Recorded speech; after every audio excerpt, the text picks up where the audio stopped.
there's actually a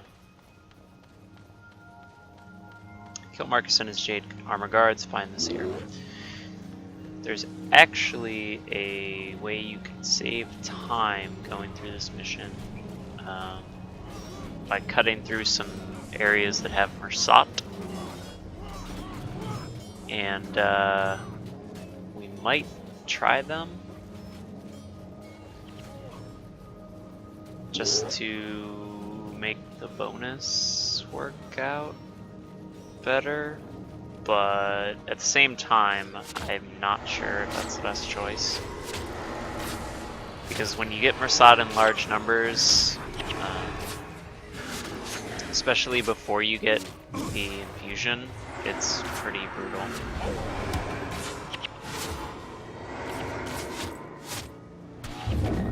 I would like control agent, please.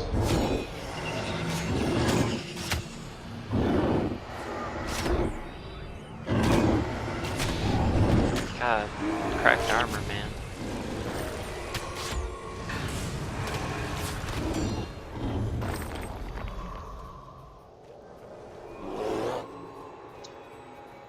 Yeah, so I could go this way. Kind of want to. It might be harder, but I really do want to get the bonus done. So I think it's for the best. And even if it's a little riskier and harder, we go this way.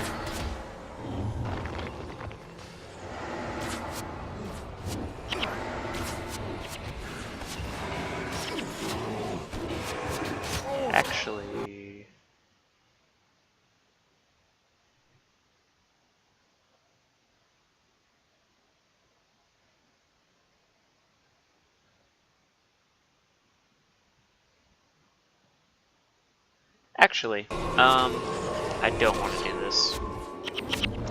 I don't want to do this path because if people are trying to follow along with these, then they will not have infusion at this point and they will get completely destroyed. So,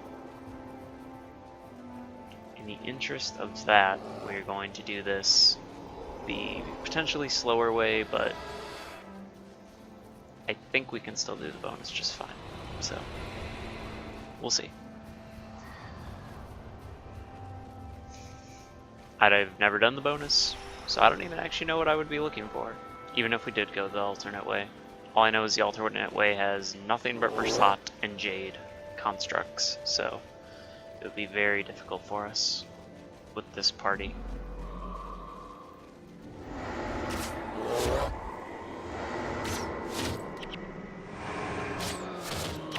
Also, these guys are like ranged warriors. They use all warrior skills, but they throw ranged projectiles.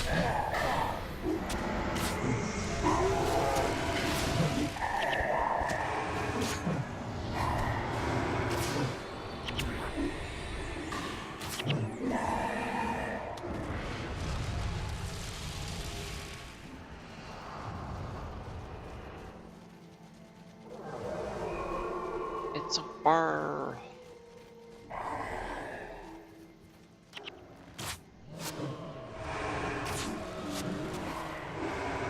I hate these Azure Shadows.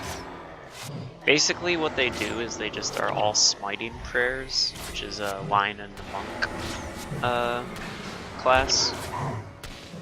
And it's basically just like all of their things are meant to do damage to you when they attack them, and then they knock you down, and then it's just annoying.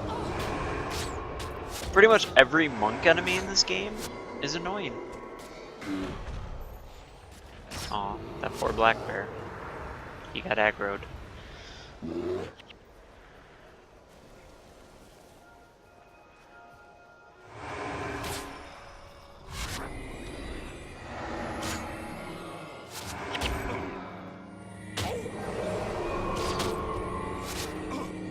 Knockdowns. Why is Mox acting like a dingus? Go fight them! What do I pay you for, you big golem? Pay you to stay around, stand around and look pretty. Just go fight. Golems these days, man.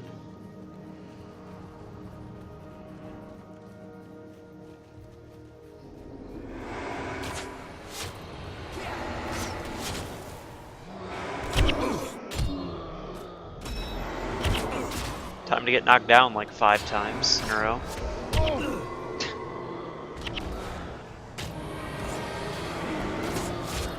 Ways to avoid that: interrupts, stances that prevent knockdown, or be out of their AoE range. Because there is actually an AoE range of that skill, but it's kind of far away, so it's not really worth it. Plus it only does like 25 damage, so knockdown is really the only thing that's dangerous about it. It's not a big deal.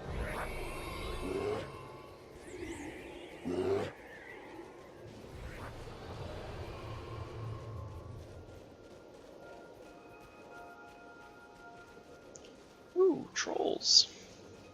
I'll take trolls over giants.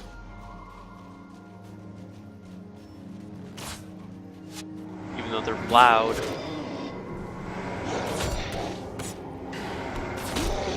Loud trolls.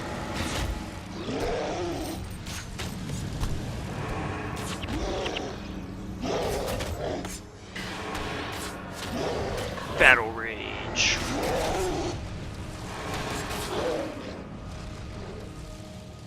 I wish I remembered what a lot of the skills do, so I could like point out what the skills are doing that they use, but I don't honestly remember a lot of them.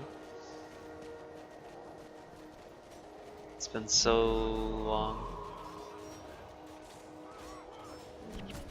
So we're gonna not go that way with all the guys, and we're gonna go this way. It seems like a better idea. To avoid a little skirmish.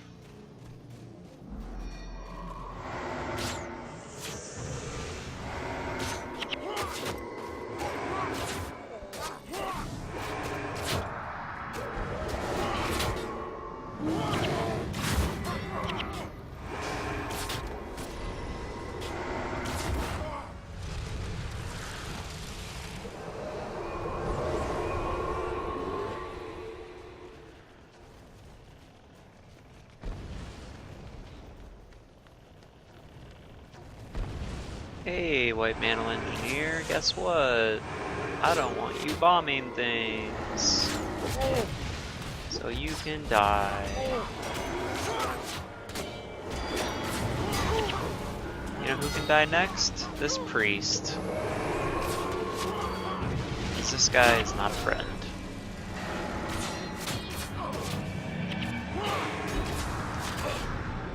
As long as he's not casting on himself, I suppose. He's being kind of dumb and just casting on all of his allies.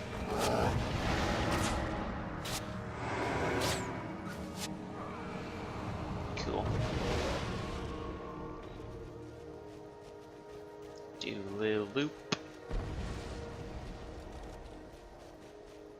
Apparently there's a boss. Stone Summit guy. Ow.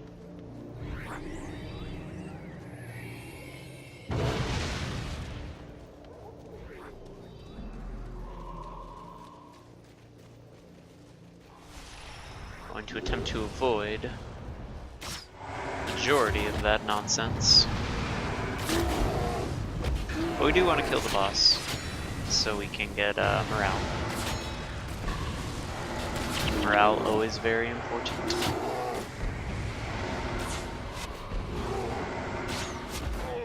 Good. 4% morale.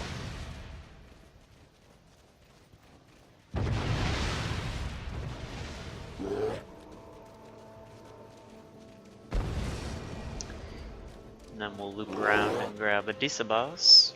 Oh, Please help me, I'm trapped in here. There are corpses everywhere. I don't actually know where he's talking from.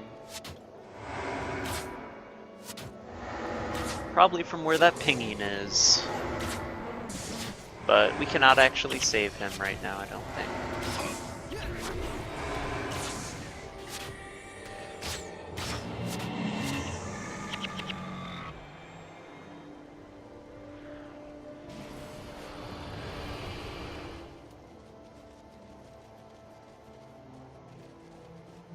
I thought we could get up that way. Apparently not, though. This looks like a frozen waterfall. We shall go around.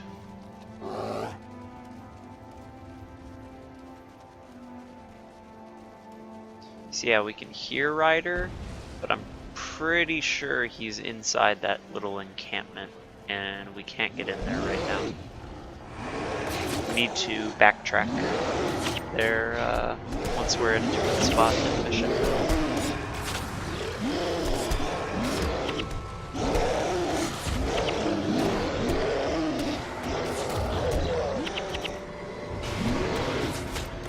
Trolls everywhere!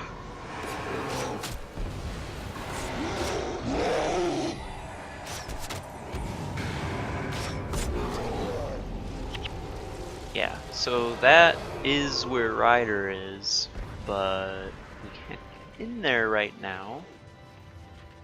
So we'll be back for that bonus later. For now, we continue the troll slaughter. Definitely glad we went this way rather than the all Mersat way. I think the Mersat way would have been pretty brutal on us.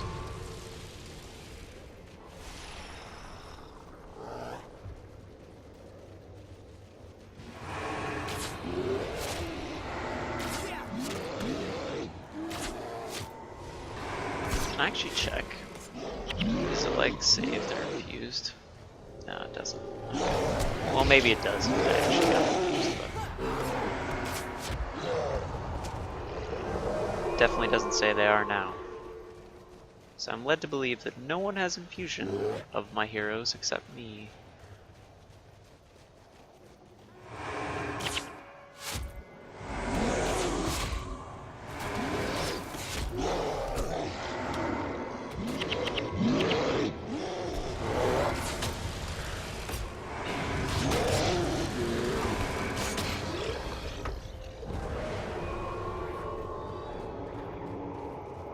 I feel like of all the Southern Shiver Peaks missions, this is the one that I've done the most.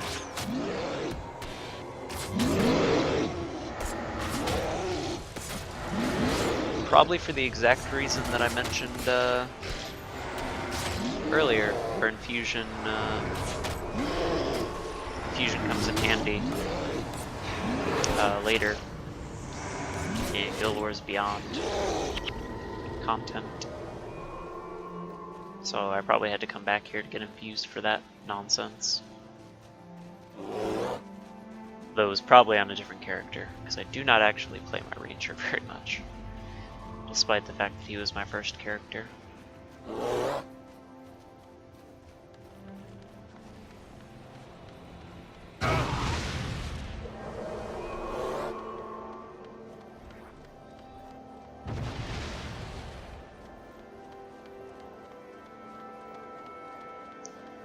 So we could maybe go across that bridge to get to the bonus guy, but again, because there's Mersat there, it's very dangerous. I'd rather go finish off getting infused on the off chance that that is how heroes work and they can be infused. Just so we for sure can get through the bonus. Because the bonus also entails killing Mersat, and that's an issue. So these griffins are really dicks because, well, for one, they're monk enemy, and as I said, all monk enemies in this game are annoying one way or another. They cast an elite spell called Spellbreaker, where they cannot be targeted by spells. So any spells that directly target them are not allowed. Like if you cast them on a Spellbreaker target, it'll just keep failing. And what's worse about it is it not only will it fail, but you'll lose the mana. So like I'll try to throw, oh, apparently throw it works because it's an AoE. So that was a terrible example, but basically targeted spells will fail. And you'll continue to lose mana for it, even though you're not really finishing the casting of it, but because you start the cast and then it fails, you continue to lose mana with every single cast. So it's kind of obnoxious. Just a little. I think this is where you get Spiteful Spirit. Not 100% sure on that, but...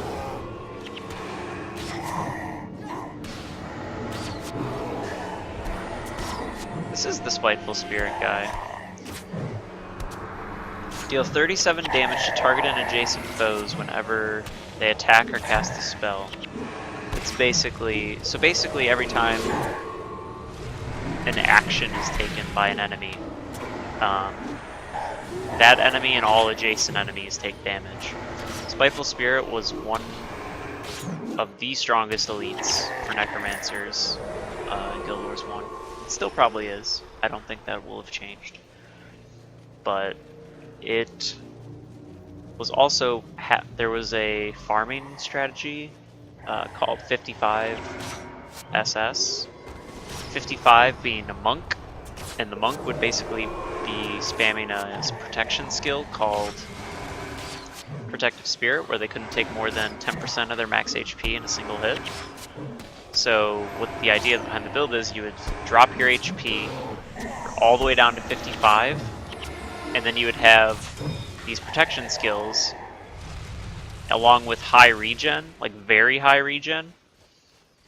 So you would basically just tank pretty much infinitely as long as you didn't get your enchantments stripped, because you would only be taking 5 damage every hit, and you'd have like regen enough where the 5 damages wouldn't even really damage you. It would just like instantly heal back to full again because your HP was so low. So you'd have a monk doing that, like tanking everything, while you had a 55 or a Spiteful Spirit Necro, which is the cast on a enemy, and then that enemy and all the other ones take damage whenever they cast or whatever. So you'd basically just have the monk group everything up, and then when they're all around the monk, you would just have the Necro cast Spiteful Spirit on as many of the enemies around the monk as possible, and then as they'd all attack, they would just kill each other and themselves just by like doing their normal like enemy things. So very, very clever build. That was one thing I will always admire about the Guild Wars 1 community, where like you would just see all these random skills. People were like, you know, if you put these skills together, you can just like infinitely sustain yourself and kill all these enemies at once. And that's how farming worked. And like just, I think build the like diversity in Guild Wars 1 was incredibly high. And it is like a point that people make about Guild Wars 2, like, oh, there's no build diversity, but I'll get into that after this. It's gonna be a cutscene.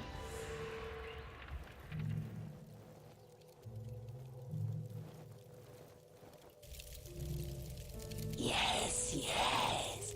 You are the Ascended Ones the Dragon Glint has spoken of. Come in. Come in. I've been expecting you.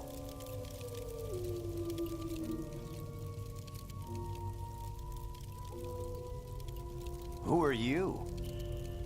I have traveled far and waited many long years to help you fulfill the Flame Seeker prophecies.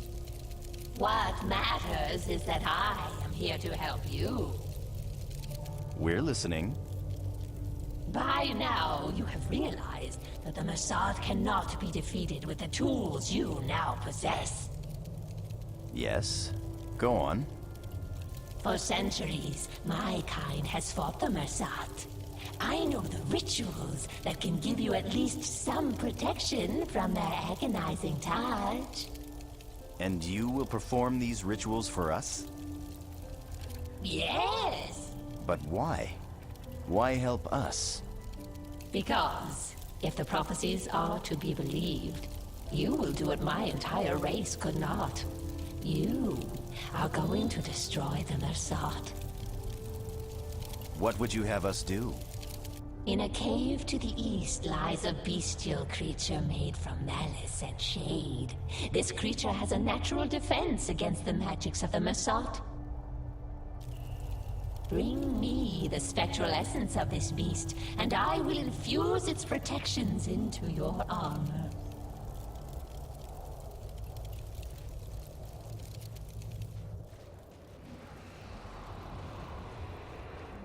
Okay, so basically, we are now to go kill a creature, and he will infuse our armor with its magical properties, and we will have what I already have, but which is infused armor.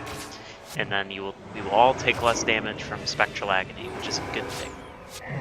But anyway, back to what I was talking about with the build diversity. Build diversity was really huge in Guild Wars 1, and it's a point that a lot of people, I guess, dislike about Guild Wars 2.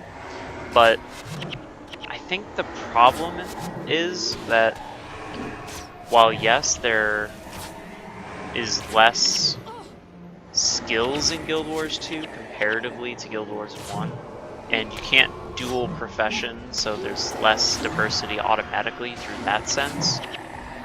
I think that people just are afraid to branch out as much in Guild Wars 2 because the biggest issue is that very quickly Guild Wars 2 got broken down into this is the meta, this is what everyone should be running because this is what's efficient and this is what's efficient to farm. But in Guild Wars 1, it wasn't always about efficiency, it was just about, hey, this is a way that we can go kill these creatures and not die, and these creatures drop good loot, so we should go get that loot.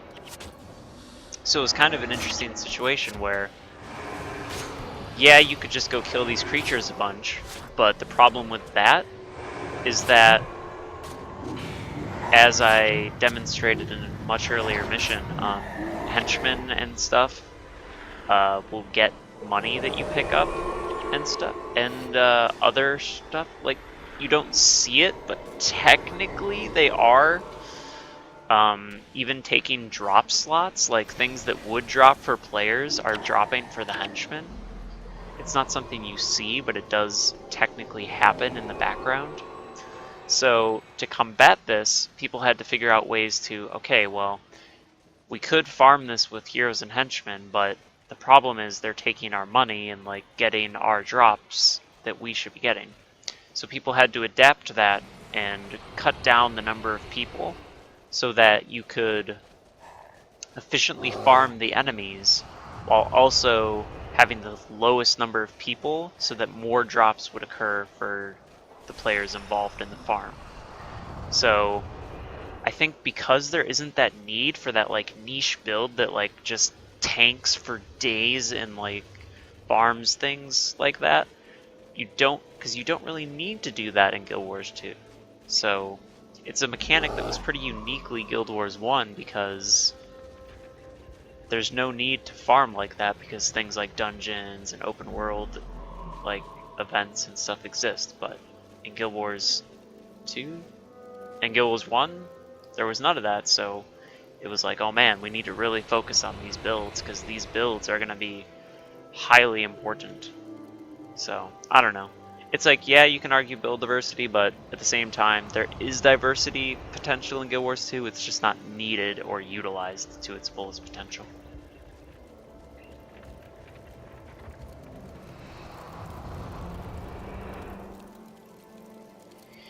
You have no more armor I can infuse. You are now on even footing with the Mersat. May luck be on your side in the coming fight. May the luck of your gods be with you.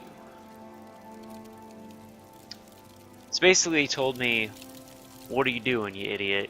You already have this armor.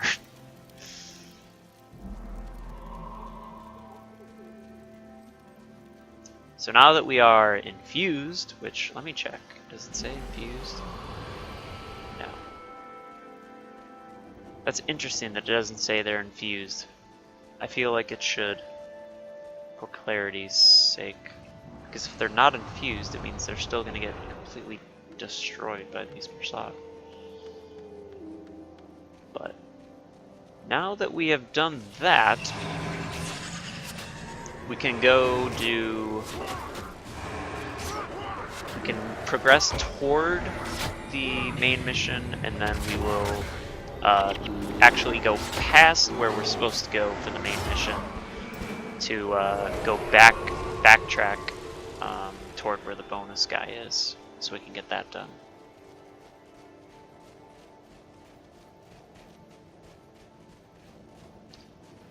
Sought monk.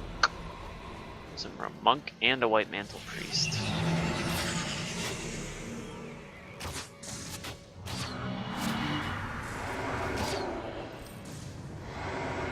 Hopefully we can.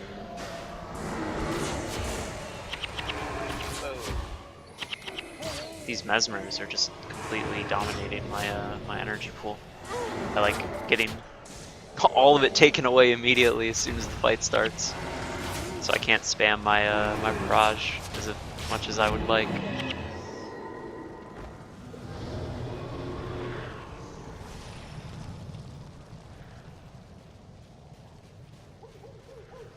Some nice signs. So there's Marcus, who, if you remember from previous missions, is the guy who betrayed us.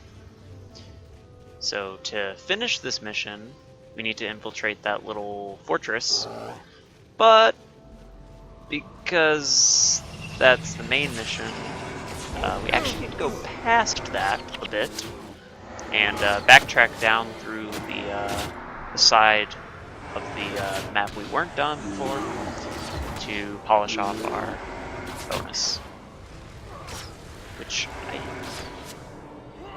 don't think will be a problem.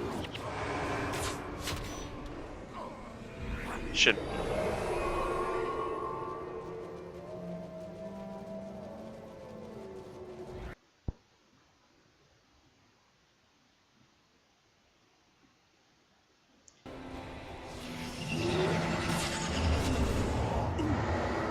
Oof, life transfer.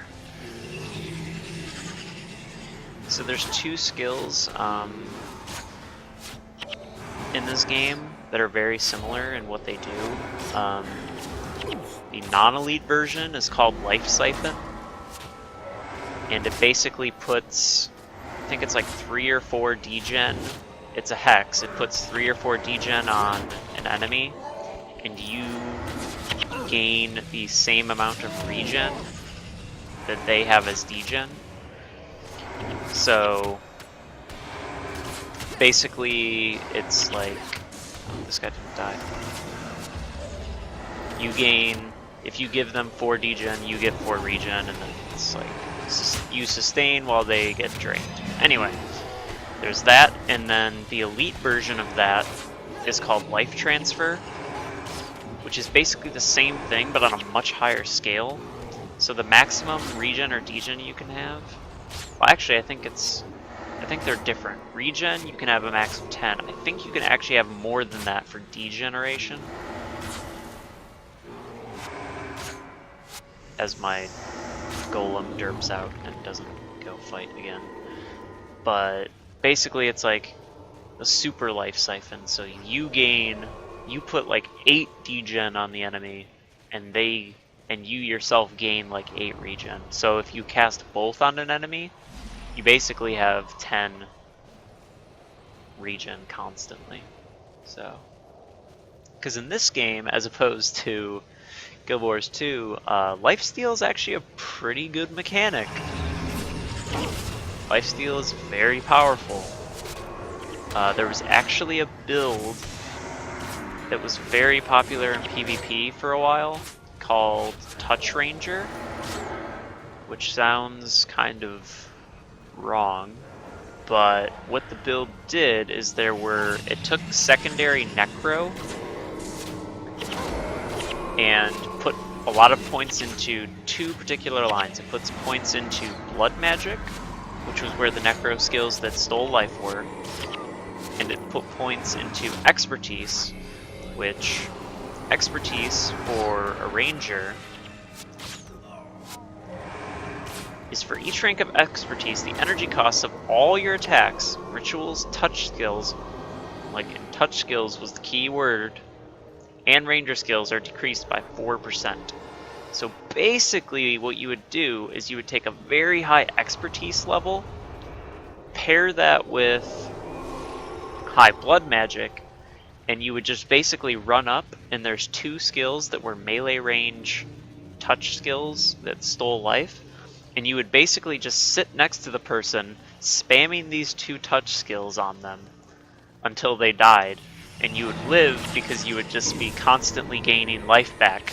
And you had enough mana to do this because you had high Expertise, lowering the mana cost of spamming these two skills. That build ended up being nerfed, and other builds took its place, but that was definitely one of the more interesting combinations that arose in PvP. I would say PvP in Guild Wars 1 was one of those situations where it was balanced until someone figured out a way to break it. Like, a majority of the time, it was a very balanced thing and very fun to play, but then some new build would get discovered that completely just took over every game, and until someone came up with a counter for that build, it just completely made PvP garbage to play because only that build was being played. So while I think Guild Wars 1 was probably the best balanced PvP game I've ever played, at times it was the worst balanced. A few times I can think of in particular, Touch Rangers, Knocklock, Warriors, which were Shock Warriors, which would basically start up a chain with they would take secondary Elementalist and they would use this skill called Shock, which was a point blank touch skill that would knock down. So basically the warrior would have hammer and then run up to you, shock you to knock you down, and then they would just continue to apply like hammer knockdowns until you died. So not very fun. And then off that craze with the knocklocking came Monk Assassin and Assassin Monk knocklocking, which were basically just they chained like Assassin and Monk skills that kept you knocked down. They'd like teleport in on you with the Assassin skill, knock you down, and then just keep you on the ground. You couldn't do anything about it. You were just sitting on your butt for like 5 seconds. And then when that became not popular, there was a brief time which was just like Ride the Lightning Elementalist, which was like a burst Elementalist. You would just like use Ride the Lightning to jump in on your enemy and just like insta-kill them with all your other skills. Pretty similar to how it functions, how certain LE builds function in Guild Wars 2 currently. Not quite as bursty, but still basically the same premise. And then the only other really bad PvP build, which didn't actually ever get nerfed, so I just kind of had to adapt a build specifically to counter it, was Protection Monks. They would just basically spam every protection skill in the game, and you could do no damage because there were so many like damage mitigations and stuff. So it was just, I didn't like that. Oh, and one of the skills caused a lot of blocks to happen, so you had to have unblockable skills if you wanted to get through. Which, funny enough, assassins had access to a certain chain of skills that was completely unblockable. So I basically just made myself a build that used unblockable, and every time there would be a protection monk, they'd be like, oh, look at me, I'm all safe. And then my build would hit them and they couldn't do anything about it because I would just cut right through all their protections and stuff, so they didn't have a very fun time. I had a very fun time because that build was annoying. I don't know. I think that was like the fun part about PvP. It was always about like coming up with ways to counter the meta, like, and I guess that still happens in Guild Wars 2, but I feel like Guild Wars 2 is very meta oriented, whereas in Guild Wars 1 there was like a very loose meta. There would just be like very in flavor builds, and you'd have to like really fast come up with a way to beat it, because if you didn't, they were just taking over every single game you played, and it was terrible, not fun. But that was what made making my own builds fun. It's one of the reasons in Guild Wars 2 that I don't really like running what the meta builds are, other than for like farming dungeons or whatever, because I don't like playing what other people play. Like, yeah, that might be what's optimal and good, but it's not fun for me. I like the joy of making my own build and having it work in a way that I want it to, even if it means be doing a little worse than other people.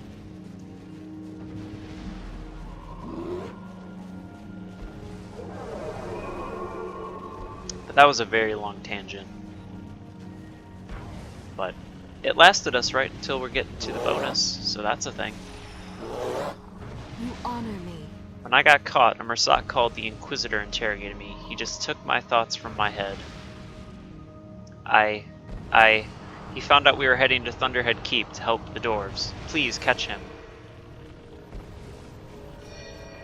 So these guys spawn. And we need to catch them.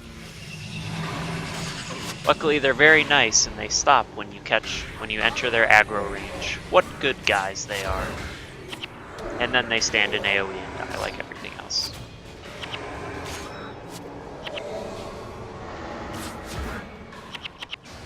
So I suppose this would be a little more difficult if we had taken the path with the Mersat on it at the beginning.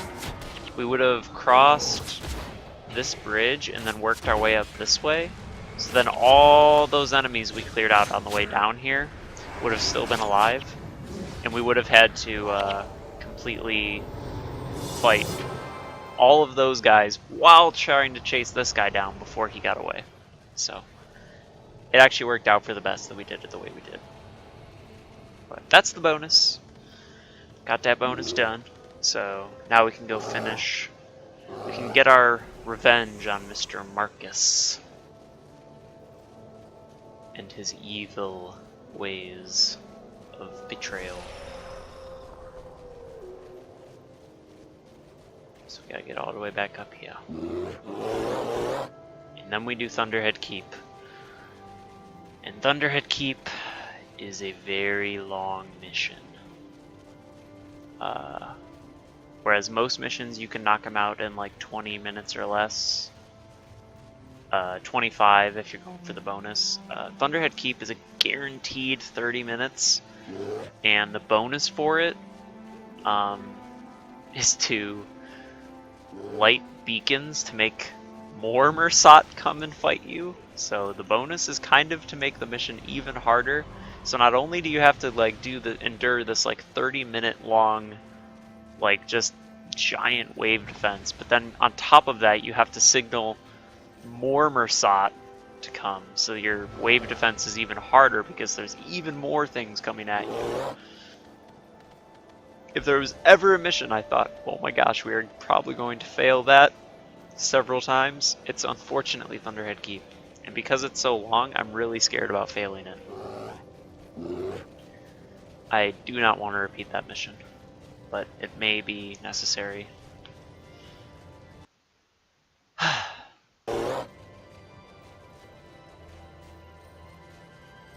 Almost back to Marcus. We shall invade his little fortress and put him in his place. So this is the Mersat portal. This is what they would have come, those other guys that we tracked down, that's what they would have been running to. So you have to fight them before they get to that, or else you fail the bonus. But like I said, because we came from the other way, and we had a run skill to make sure we got into their aggro range, we were more than okay. We had plenty of time to catch them.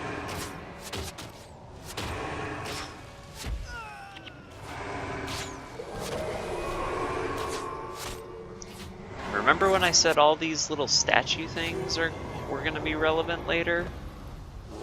I said that back, probably when we were first meeting the White Mantle. Yeah, now they'll become relevant. So you finally figured it out, eh? Now you've come to extract vengeance. So as you can see, I should have killed you in the Moon Jungle. As you can see, those things break apart and Jade armors come out. Or Jade, whatever the case may be. It doesn't have to be a Jade armor. But those statues are not statues. Frankly, I expected you to put up a better fight, as we are all full HP, and you are half dead. Yeah. Good trash talk, bro. Good trash talk.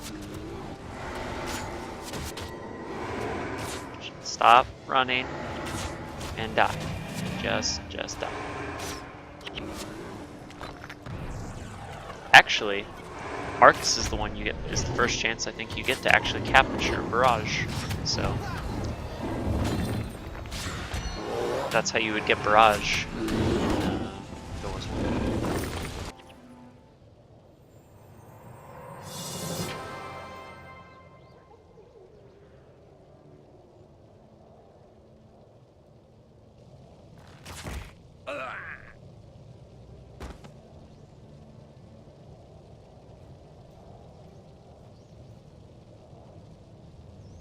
May the deaths of all whom you betrayed weigh heavy on you in the afterlife. Death is too good for you, Marcus. May your tortured soul never find peace.